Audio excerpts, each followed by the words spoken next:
భగవద్బంధువులందరకు హృదయపూర్వక నమస్కారాలు. ఓం శ్రీ రామచంద్ర పరబ్రహ్మణే నమః. ఆపదామపహర్తారం ధాతారం సర్వసంపదాం లోకాభిరామం శ్రీరామం భూయో భూయో నమామ్యహం. ఓం శ్రీ రామచంద్ర పరబ్రహ్మణే నమః.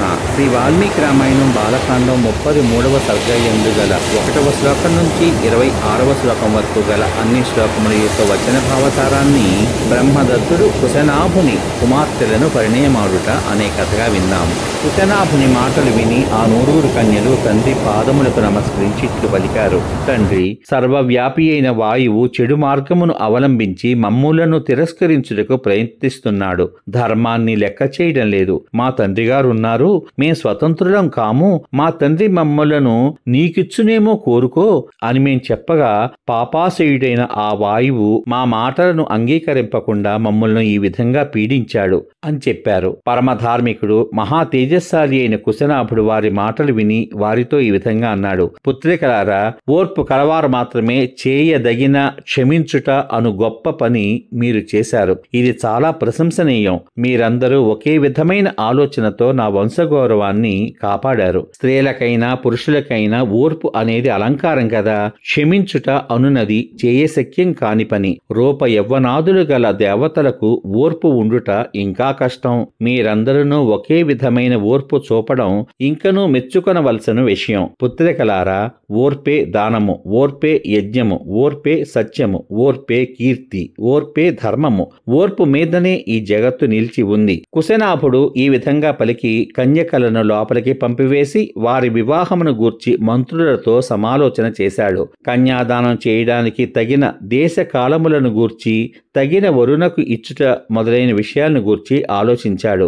ఆ కాలమునందే మహాతపస్శాలి ఊర్ధ్వరేతస్కుడు శుభమైన ఆచారం కలవాడు అయిన చూళి అను మహర్షి వేదోక్త రీతిని తపస్సు చేశాడు. అక్కడ అతడు తపస్సు చేస్తుండగా ఊర్మిళ కుమార్తె అయిన సోమద అనడు గంధర్వ స్త్రీ అతనికి ఉపచారాలు చేస్తూ ఉండేది. రామ, ఈ పుణ్యకథను వినడం చేత నీకు మంగళమగుగాక. సోమద ఆ ఋషి విషయమున వినయవంతురాలై శ్రద్ధాపూర్వకంగా శుశ్రూష చేస్తూ ధర్మ మార్గం అనుసరించి అక్కడే నివసించింది. కొంతకాలమునకు చూళికి ఆమెపై అనుగ్రహం కలిగింది. ఆమె చేసిన శుశ్రూష ఫలించే కాలం వచ్చింది. ఆ ఋషి సోమదతో, నీ విషయమున ఎంతో సంతోషించాను, నీకు ఏమి ప్రియం చేయవలెను అని పలికాడు. మధురమైన స్వరము, మాట్లాడడంలో నేర్పు గల ఆ గంధర్వ స్త్రీ ముని అనుగ్రహించాడు అని తెలిసి చాలా సంతోషించినదై ఆ మునితో ఈ విధంగా అన్నది. మహాతపస్శాలి అయిన నీవు బ్రహ్మ తేజస్సుచే బ్రహ్మదేవుని వంటివాడవై ఉన్నావు. ఓ ధార్మికుడా,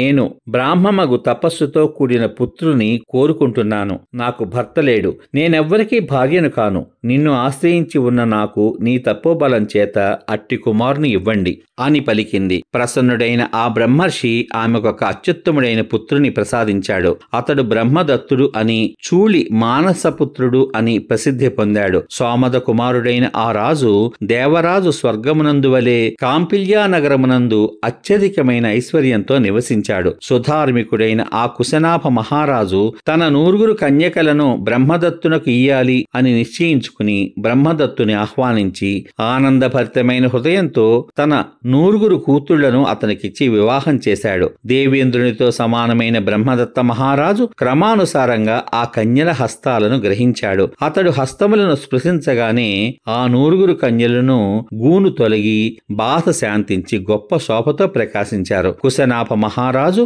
వాయుదోషము తొలగిపోయిన కుమార్తెలను చూసి ఎంతో సంతోషించాడు. మాటి మాటికి ఆనందాన్ని పొందాడు. వివాహం చేసుకున్న బ్రహ్మదత్త మహారాజును భార్య ఋత్విగాది సమేతంగా అతని రాజ్యానికి పంపించాడు. సోమద ఆ కన్యకలను మాటి మాటికి ఒక్కొక్కరుగా స్పృశించి వారి తండ్రి అయిన కుశనాభుని ప్రశంసించి పుత్రుడు చేసిన ఆ యుక్తమైన కార్యానికి తన కోడళ్లను ఎంతగానో అభినందించింది. సమాప్తం.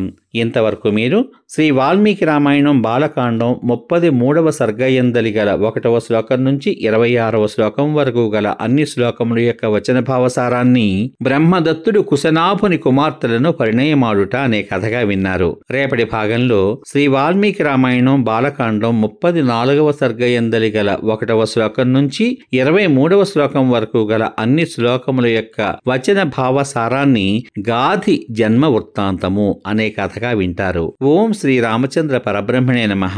శ్రీరామ రామ రామేతి రమే రామే మనోరమే సహస్రనామ తత్తుల్యం రామనామ వరాననే. ఓం శ్రీ రామచంద్ర పరబ్రహ్మణే నమః. సర్వే జనా సుఖినో భవంతు. శుభమస్తు. స్వస్తి.